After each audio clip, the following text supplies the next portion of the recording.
નમસ્કાર દોસ્તો, સ્વાગત છે ફરીથી એક નવા વિડીયોમાં। દોસ્તો, તમે જાણો છો કે એસએમ ઠાકોર અને ગબ્બર ઠાકોરનો વિરોધ થયો છે। તેને લઈને સોશિયલ મીડિયા પર હવે નવા વિડીયો જોવા મળી રહ્યા છે।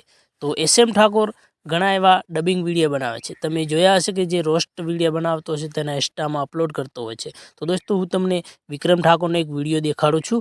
દોસ્તો, કેવી રીતે એને ડબ કર્યો છે તે વિડીયાને, તો તમે પૂરો વિડીયો જુઓ, પછી મને કમેન્ટ કરજો કે એસએમ ઠાકોર સારા વિડીયો બનાવે છે કે ખોટા વિડીયો બનાવે છે। આ એક કોમેડી જ છે।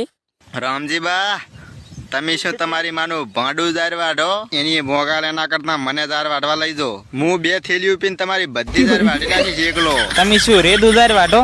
દારૂ પીવા હાટુ કોકના ક્ષેત્રમાં આખો દાડો કકોડા વેણતા હોય છો। એ સાંખલા મારી ના અલ્યા, નશો સડ્યા પછી તો હું એવી જાર વાઢું છું, એવી જાર વાઢું છું, એવી જાર વાઢું છું ને કે ગમે એટલી જાર હોય ને તો એકલો વાઢી નાખું। પોર સમનાબાના ખેતરમાં 4 થેલીઓ સડાઈને જાર વાઢવા વળજો તો અહીંયાની તો 5 વીઘા જાર વાઢી નાખી, પણ બાજુમાં શિકરી ચિયાનું વીઘાનું બાપલું હતું ને એ મેં તો સટ કરી લ્યા છું।